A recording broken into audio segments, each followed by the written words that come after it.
Welcome back to Tower Talks. Here on set with me today, we have Daily Texan reporter Forrest Milburn, who wrote a piece on the Iowa caucuses and another that discusses campus organizations helping students with last-minute voter registration.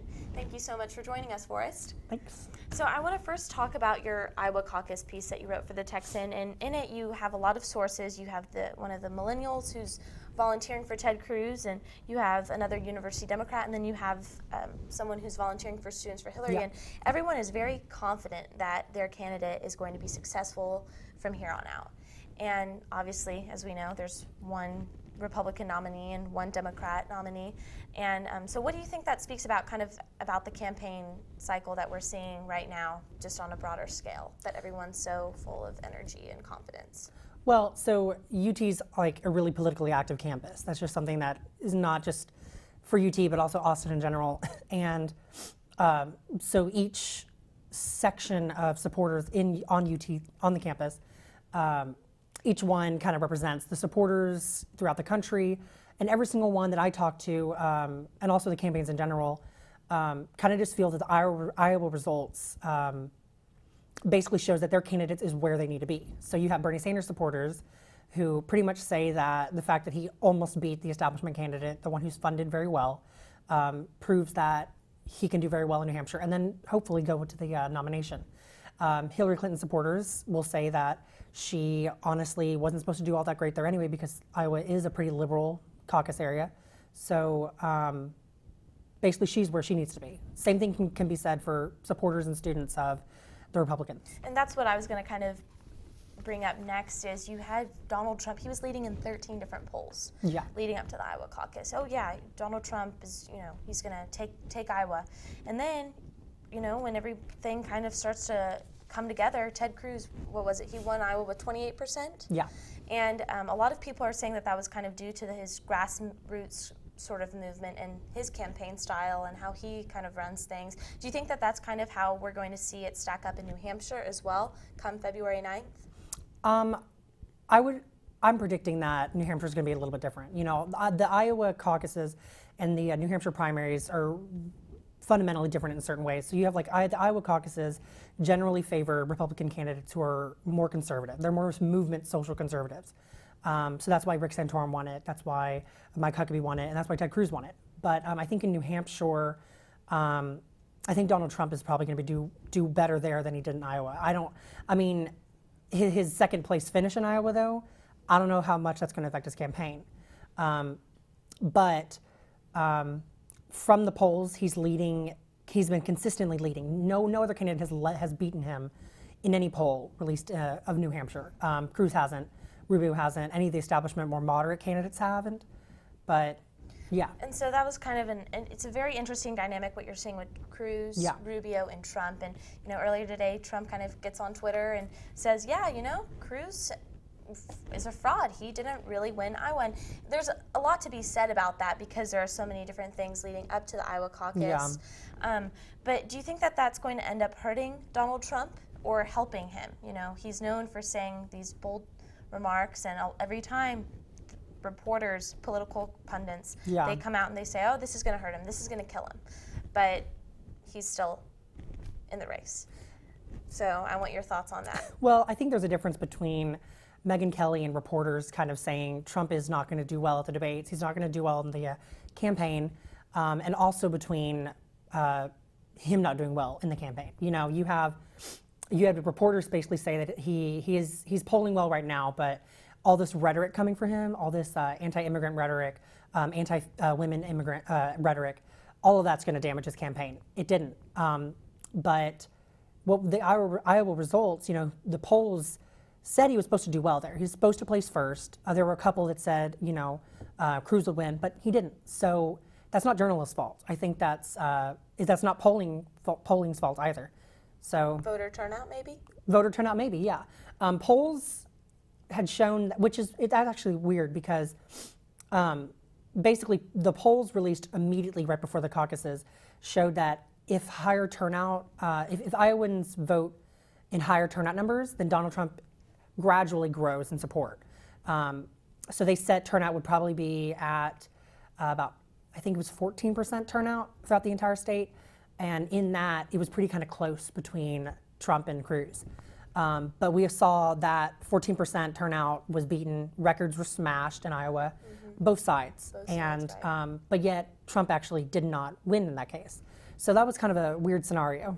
And so, you have New Hampshire, South Carolina, and then Super Tuesday kind of hits. And, Ted Cruz is the senator from Texas. And delegates from Texas can go to candidates proportionately. Yeah. Do you, obviously we're still out a little bit, but do you see Ted Cruz walking away with the most delegates from Texas come Super Tuesday? Absolutely. I think polling in Texas is pretty consistent for Republican primary candidates. For example, I know I looked at a poll today that said back in November 2015, Cruz got, I think it was a majority of Republicans in Texas supported him. So it was like a 30-point margin between him and the second place Trump.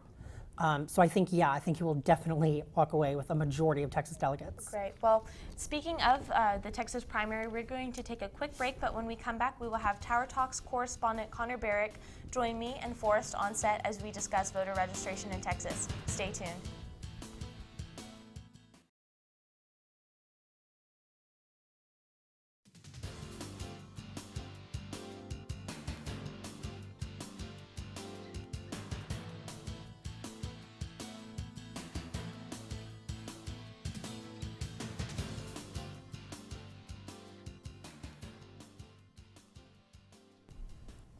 Welcome back, everyone.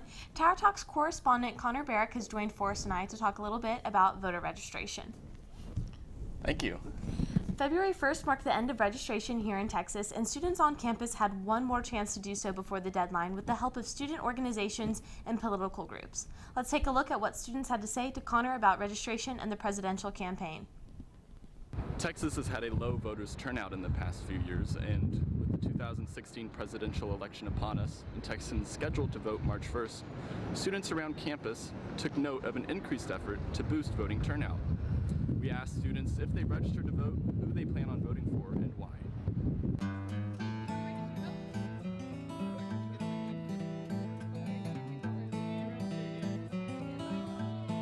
Have you registered to vote here in Austin? Yes, I have.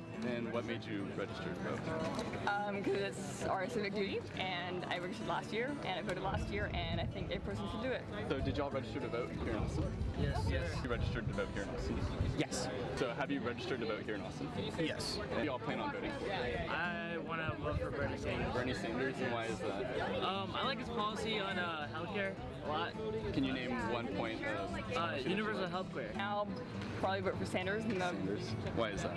Why is that? Because I focus on social issues, and I think his plans for healthcare are reasonable. But you realize that universal healthcare will lower your salary, right? That's fine. I don't want to go in just for my salary. I want to help others. I align more with the Democratic Party. I'm probably, I'm in between people right now, so we'll see what happens. I think there's a month until I have to make my decision on who I'm going to vote for. Is anyone that you want to vote for? Not right now. There's no one in the field. I know who I don't want to vote for. And who is that? Donald Trump. So I think both of you guys would agree with me if I said that there seemed to be a bigger campus-wide push to get students registered to vote. Yeah. Correct. Right? And Connor, I wanted to touch base with you.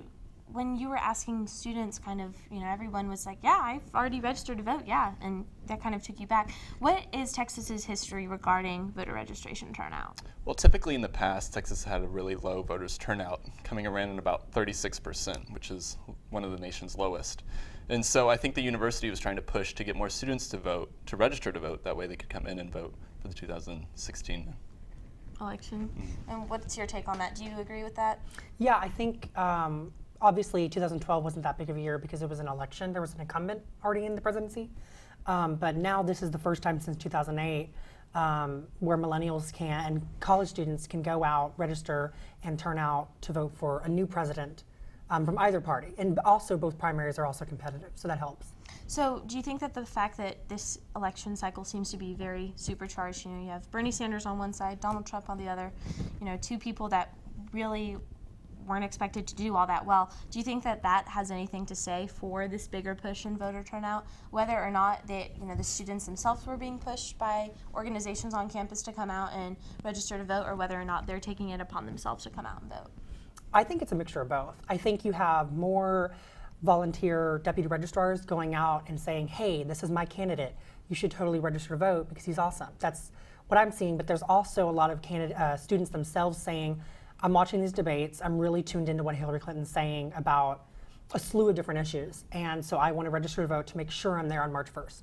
Okay, and Connor, what was kind of seen through your MOS was a lot of people or a lot of students on campus, I should say, are really pulling for Bernie Sanders. Is that correct? Correct. Most, I'd say about 90% of the students we talked to were actually planning on voting for Sanders, and we had asked them why, and the majority of them said it was for the universal health care plan. Okay, and does that kind of line up with what you've been seeing when you go out and do stories and cover things? Yeah, absolutely. It seems to be whenever I go, because I cover University Democrats a lot in my beat, so it seems like whenever I'm in a group of University Democrats, it's not difficult to find a Hillary supporter, but the majority are definitely for Bernie Sanders, it seems. And so why do you guys think that is? The millennial appeal. Connor says healthcare. Why else? What are some other reasons? I think a lot of people just say that they like Hillary, but that they just think that Sanders is more authentic and that he speaks to issues that they care about. You know, they think that Hillary's not speaking to concerns that we have. Like, you know, we're worried about what we're doing after we graduate. We're worried about getting jobs. And it seems like a lot of Sanders supporters are just saying that they don't see that messaging coming from Hillary. I think a lot of the students like Sanders because of his education plan to lower tuition. That way students can be more affordable for them to go to college. It was one big thing that I also noticed doing my MOS. Okay. And so basically what's going to happen is we have voter registration closed, but another big thing that kind of leads up to that is voter turnout. Do you think that these promising numbers that we saw with voter registration, do you think that'll carry into the actual turnout, March 1st primary? I think they will, just because this election is so charged. There's so many good candidates that you can vote for, and people are excited about that, but I still think it will be relatively low. I think so. I think in Iowa, records are smashed. I don't know why Texans wouldn't smash their records. Perfect. Well, when we come back, we will have our top social media trend of the day. Stay tuned.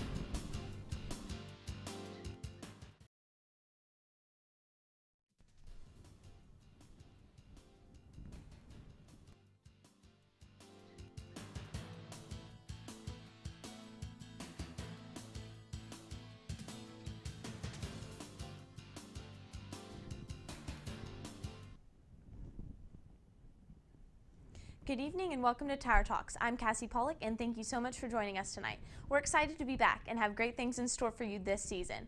With a great team working on the show, expect hard-hitting coverage on the things that matter to you. Now on to the latest news of the day. Wednesday afternoon, GOP frontrunner Donald Trump took to Twitter to call for a new Iowa election due to Ted Cruz, quote, stealing Iowa and committing voter fraud. First off, Ben Carson's campaign announced an hour before votes started that Carson would travel home to Florida after the Iowa caucus rather than head to New Hampshire to campaign with the rest of the candidates. There are reports that after learning of Carson's plans, Cruz staffers in Iowa were telling caucus goers Carson was going to drop out of the race, so they should cast their vote for Cruz. This all gets brought back to Trump's Twitter tirade earlier this afternoon. Trump tweeted that Carson claimed Cruz was participating in a game of, quote, deceit and dirty tricks and lies, and Carson held a press conference on the pre-caucus gaggle. It's unclear if Trump will push the issue further in days to come as the New Hampshire primary nears, but Carson did make it a point to go on the record and express his thoughts on the issue. Monday night was historic for both sides. Iowa voters came out to a record voter turnout, and after 13 polls that showed Donald Trump leading in Iowa, Senator Ted Cruz stole the show. The Republican vote with 28% of the vote. Trump placed second with 24%, and Senator Marco Rubio came in a close third with 23%. On the Democratic side, we saw a close outcome for Hillary Clinton and Bernie Sanders, with Clinton narrowly beating Sanders in a showdown, placing first with 49.9%, while Bernie fell only 3% below her, as he totaled with 49.6%. We'll make sure to keep watching as we continue on into the election cycle. After the first caucus, state numbers came out to a total of 4 candidates having dropped out as of Wednesday night. Martin O'Malley, Mike Huckabee, Dr. Rand Paul, and as of a few hours ago, Rick Santorum have all left the trail. As for Clinton and Sanders, they will face off in a town hall meeting tonight in New Hampshire, making it their first encounter with one another since the results from Monday night. In Texas news, Marco Rubio announced his Texas leadership team within hours of finishing third in Iowa. Here's a list of Marco Rubio's full leadership team, courtesy of the Texas Tribune. And this coming Saturday, a Hillary Clinton block walk will be held in San Antonio, aiming to gain the Latino vote. The event, Mujeres for Hillary Throwback Block Walk, will have some familiar faces like Hillary's national political director, Amanda Renteria, and Congressman Joaquin Castro, who endorsed Clinton earlier last year. And now, before we head to a quick break, a land battle is brewing between the University of Texas and the University of Houston. In January, UT bought a few hundred acres of land near U of H. As a result, U of H alumni started a petition and sent a letter to top Texas officials on the matter. The Cougar alumni urged the state to halt UT from expanding into Houston, citing multiple state violations. They said it would negatively affect the vote and Hispanic and majority serving universities in the area. The petition currently has 8,000 signatures out of the 10,000 that are needed. Now, when we come back, we'll have Daily Texan writer Forrest Milburn in studio with us to talk more about the 2016 election. Stay tuned.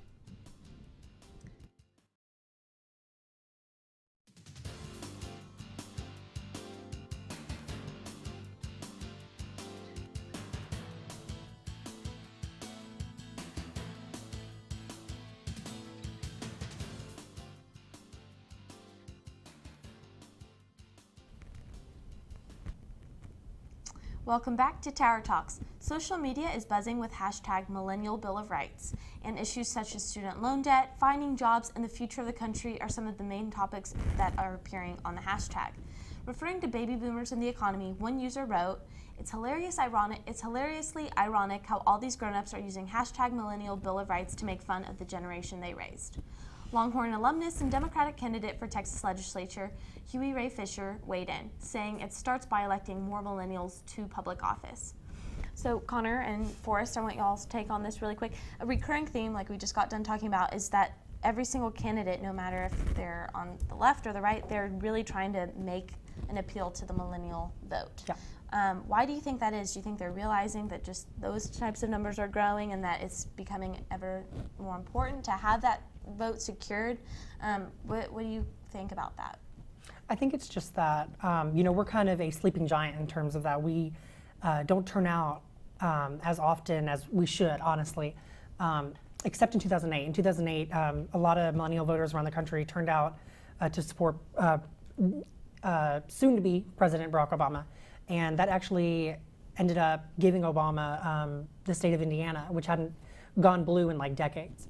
So I think a lot of Democrats in particular want to activate the millennial vote, because if they do, you can start seeing states like Georgia, states like Texas even possibly, and definitely turn blue, and then you definitely have swing states right now solidify and become safe blue states. Yeah. I'd have to agree that millennials it's a very good potential to get them to come out and vote. And it's something that either party is trying to get. Yeah. Well, that's a wrap for today's show. Make sure to follow us on Twitter at Tower_Talks and tweet us what you want to see covered on the show. Thanks for tuning in and have a great rest of your evening.